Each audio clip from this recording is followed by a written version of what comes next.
How Full is Your Bucket? For Kids.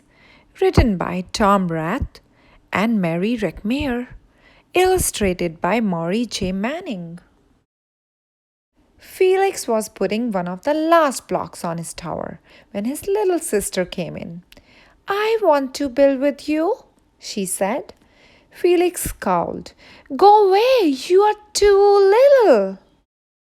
I'm big. Stay back, you'll knock it over. I can be very careful. Go play with your baby toys, Anna.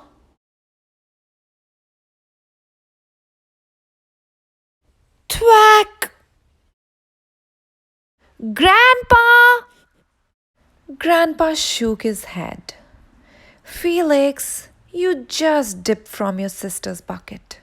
Like everyone else, Anna has an invisible bucket. When it's empty, she feels bad. And when it's full, she feels great. Didn't you ever notice your own bucket? Invisible bucket? Sometimes Felix couldn't quite tell when his grandfather was joking. But the next morning, when Felix woke up, there it was, a small grey bucket floating above his head. When Felix came down to have breakfast, his mom was in a hurry. I've got a meeting this morning, and it's almost time to go. Anna, sit still. Felix slipped and choco weeds scattered across the floor. Felix, yelled his mom. You should have used the stool to reach that. Felix could feel his bucket tip and big invisible drip spill out. Drip, drip. Ha ha, Anna laughed as she crunched the cereal with her shoe.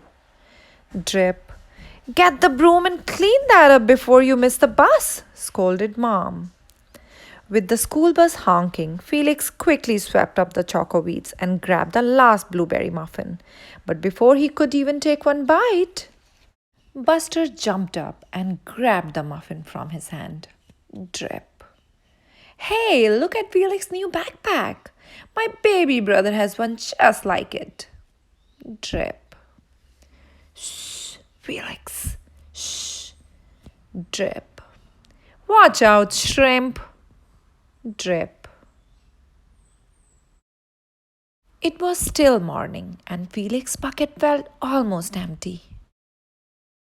As he watched his classmates walk into the room, he secretly hoped they would trip and fall. That's what it feels like when you have an empty bucket. Felix slumped into his seat and waited for something else bad to happen. Mrs. Bumblenickel walked slowly up to his desk and handed him a paper. He could hardly bear to look. Felix, you wrote a wonderful story. Would you please share it with the class? Felix grinned and felt a big drop land right in his bucket. Drop? The Gigantosaurus Who Wanted a Pet by me. Felix. The class grew quiet. They laughed at all the right places and oohed at the scary parts. When Felix finally read the end, everyone clapped, even Emily, who sat next to him and didn't usually like dinosaurs. Felix felt a whole shower of drops land in his bucket. Drop, plop, plink, drop. Maybe the day wouldn't be so bad after all. Love you, Mom. Drop. Team captains today are Veronica and Felix. Drop. Nice cow. It's a dog. Well, nice colors there, Felix. Drop. Cool laser and backpack, Felix. Drop. By afternoon, Felix's bucket was nearly full. At recess, when he looked around, Felix suddenly realized that his grandpa was right. Everyone else had a bucket too. Let me help you. Drop, drop. Here's your baseball. Catch. Drop. Thanks, dude. Drop. Hi, I'm Felix. First day? Yes, I'm Amir. Drop, drop. The strange thing was that for every drop he helped put in someone else's bucket, he felt another drop in his own bucket. When Felix burst in the door after school, he shouted, "You were right, Grandpa! I do have a bucket and I understand how it works."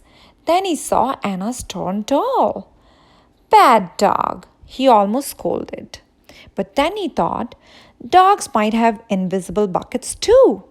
"Your doll will be okay, Anna," said Felix. "Mom will fix her.